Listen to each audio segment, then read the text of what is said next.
Is there hope for victims of human trafficking? Can someone who was sold and exploited really recover from that experience? Is there any light shining into the darkness of human trafficking? We're going to discuss all this and more on today's Dragonfly Human Trafficking Podcast. Hello, everybody. Welcome to today's bonus episode of the Dragonfly Human Trafficking Podcast. We're calling today a bonus because we decided to add on this final misconception, a more hopeful ending to all of this at the end of Human Trafficking Awareness Month. We have been talking about our month-long campaign, Getting to the Truth, Common Misconceptions about Human Trafficking. And we originally had 6 misconceptions that we have now talked through and hopefully you've listened to. But it occurred to us that there really is an additional common misconception, that there really is no hope for victims of human trafficking. You know, the cool thing about Human Trafficking Awareness Month is that it culminates February 1st, which is National Freedom Day. And so we thought this would be a great time to address the fact that there really is hope for a future of freedom for victims of human trafficking. Excellent, Melissa. Yeah, we love what we do. We love that we get to see hope, and the stories are hard. We're not going to try to cover that up, and we're not going to sugarcoat that. It's horrific. However, we've seen so much success at the end of that. So there is hope. Real restoration can happen in the lives of those who have survived human trafficking, and everyone can make their own unique personal impact in the fight to end human trafficking. You know, the whole reason that we founded the Dragonfly Home is because we truly believe in this hope. Our staff has about 20 years of collective experience fighting human trafficking and providing direct care to human trafficking survivors. And so this hope comes out of our real life experience, and we wouldn't be doing this if we didn't believe it. And our experience has informed the different services that we offer and our entire structure. Right. And so even our name, every single thing that we have done and have built through Dragonfly is based on these incredible survivors that we've been able to cross paths with and assist, facilitate services for. And I won't take away from how hard that is to recover out of a situation of trafficking. They're the ones working so hard and making the daily decision to have a fresh start. So the story behind Dragonfly, I think we get that question more than almost anything. We looked up different words that reminded us of the survivors that we have served in the past. So words that come to mind when I think of survivors are strength and resiliency. And so we kept seeing the symbol dragonfly. Yeah, the cool thing about a dragonfly is that really over generations and cultures that span the globe, the dragonfly has been seen as the symbol of strength and resilience, and also a deep transformation that comes through learning about oneself. And it also symbolizes a victory and hope. And so it really was the perfect symbol. And we decided to incorporate the word home. Right now we operate Oklahoma's first state certified crisis center for victims of human trafficking, the Dragonfly Home Human Trafficking Relief and Restoration Center. Even though that is not a residential shelter, we do want it to have a homey feel. We really believe in a home-like setting as being the most restorative type of environment where somebody can receive services. And then we do have a goal in as near a future as possible to open up a human trafficking shelter here in Oklahoma City as well. Right. And so I'd love to talk about the services that we have at the Dragonfly Home Human Trafficking Relief and Restoration Center. And as Melissa mentioned, we offer non-residential services. So this looks like intensive case management, therapy, counseling, crisis intervention services, and really linking the survivor into whatever resources he or she identifies that they need. So one of the first steps is actually doing a needs assessment, which can be really fun. Being able to say, yes, I need help providing some care for my children, or maybe I need access to medical care, gynecology appointments, dental visits. Maybe I need to get eyeglasses or contacts, to get a birth certificate. So it's kind of like this little list of things that maybe they've never really had access to or didn't know how to get to. It is nice to have somebody kind of walk you through what you might need and advocate for you. So we believe, from what we've learned from victim survivors of human trafficking, that we can make sure that they're plugged into the resources that they need.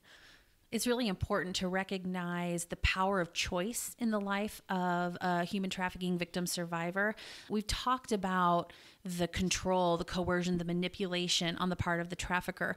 One of the things that he may do to really gain that control is remove all power of choice, from what a person eats, when they sleep, what they wear, what they do at any given moment in the day. And so reintroducing choice is so important to us at the Dragonfly Home.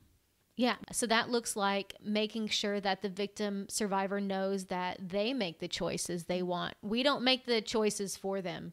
They get to choose, sometimes for the first time in their life, what they want to do, what goals they want to attain. And so another part of our services includes creating a service plan and creating steps to carry out goals. And so if a man or a woman wants to attain their GED, or they want to get financial assistance for college, or maybe they want to get custody of their children back. Those are things that we can take steps and try to help them attain those goals. We also run a 24-hour human trafficking helpline. This is confidential as well. And so we can provide resources, advocacy, and we have survivors that just call in if they need to talk, if they need somebody to listen to them without any judgment. And I think that's one of the key things that we offer at the Dragonfly Home is that we have different core values, but the one that we really hone in on is the trauma-informed piece. And so it's so important for us to be able to meet the survivor right where he or she is at without any judgment, and just kind of go with them on the journey. We've been certified to serve human trafficking victims since Thanksgiving of last year. So just a couple months at this point. We've already received phone calls from outside of the state of Oklahoma, from places across the country, from survivors who have found us. And we get calls, like Melissa said, from across the nation, but also from different people who interact with victim survivors of trafficking. And so I think one of the top questions we get as well is, who calls your hotline, and how does somebody actually get out of a situation of trafficking? We get calls from law enforcement, from medical professionals who identify victims of trafficking in emergency rooms or other situations, from family planning clinics, from domestic violence shelters and agencies, members of the community, members of church. And so often we get calls, again, from the victim themselves, or maybe a victim survivor that we've worked with before actually refers us to somebody that he or she knows that still needs help or still is kind of in the lifestyle. We suggest that you take out your phone right this very second, actually. Unless you're driving. Yeah, don't do this while you're driving. As soon as you've reached a safe location, take out your phone and program in these two numbers. The first is local to Oklahoma City. It's area code 405-212-3377. That's 405-212-3377.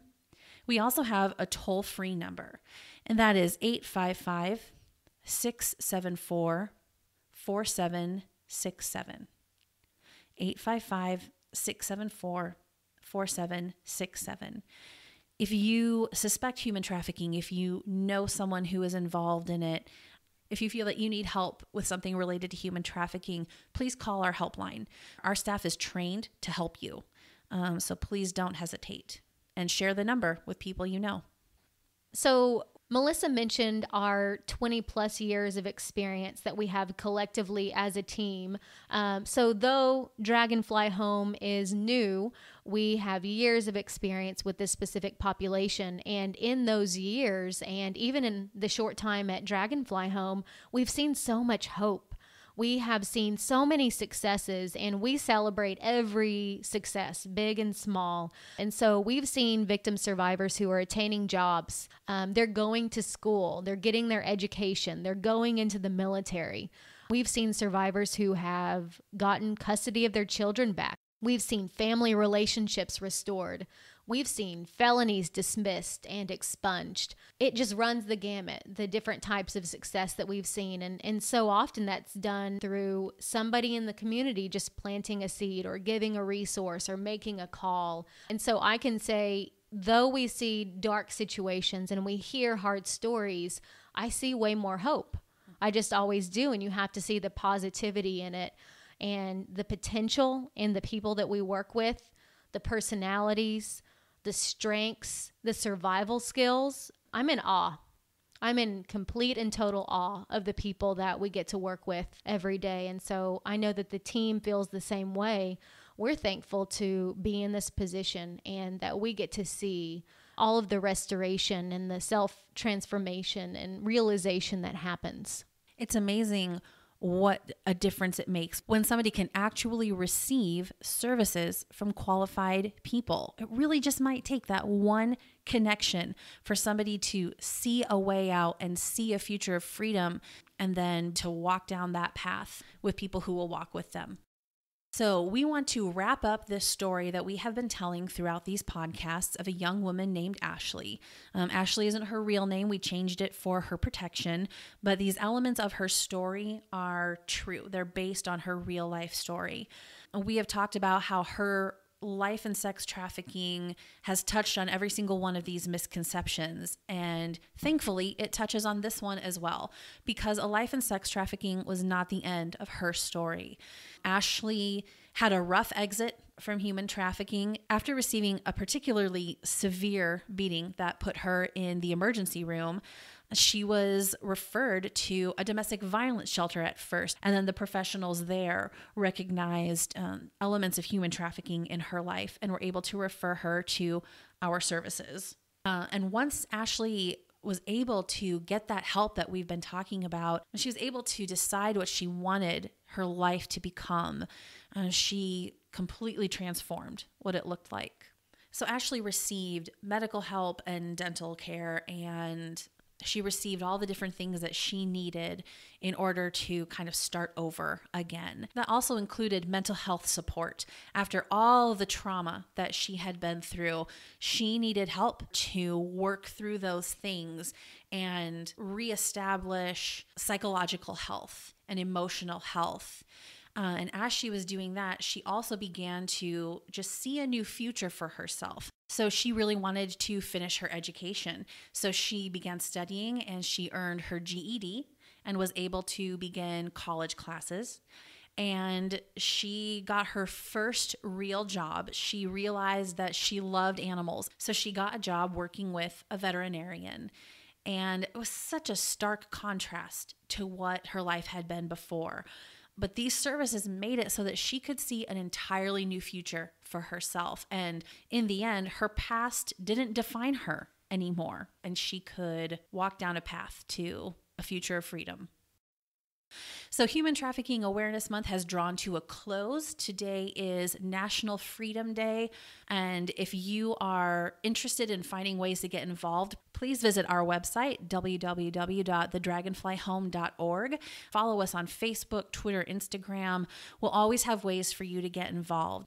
We'd also invite you to give to the Dragonfly Home. As you've seen, the services that we provide are critical to helping human trafficking victims turn their lives around and really see hope for a future of freedom. You might consider giving as a Dragonfly monthly partner on a recurring basis. And we'll also be launching our Love Lifts campaign in honor of Valentine's Day and celebrating the restorative power of love. Thank you so much for listening and for joining us on our month-long campaign, Getting to the Truth, Common Misconceptions About Human Trafficking. Thank you so much. At the Dragonfly Home Human Trafficking Relief and Restoration Center, victim survivors of human trafficking from Oklahoma and beyond can find help to get a fresh start in life. Our mission is to provide non-residential services, intensive case management, and crisis intervention in a comfortable, home-like setting where victim survivors can access comprehensive services tailored to each individual.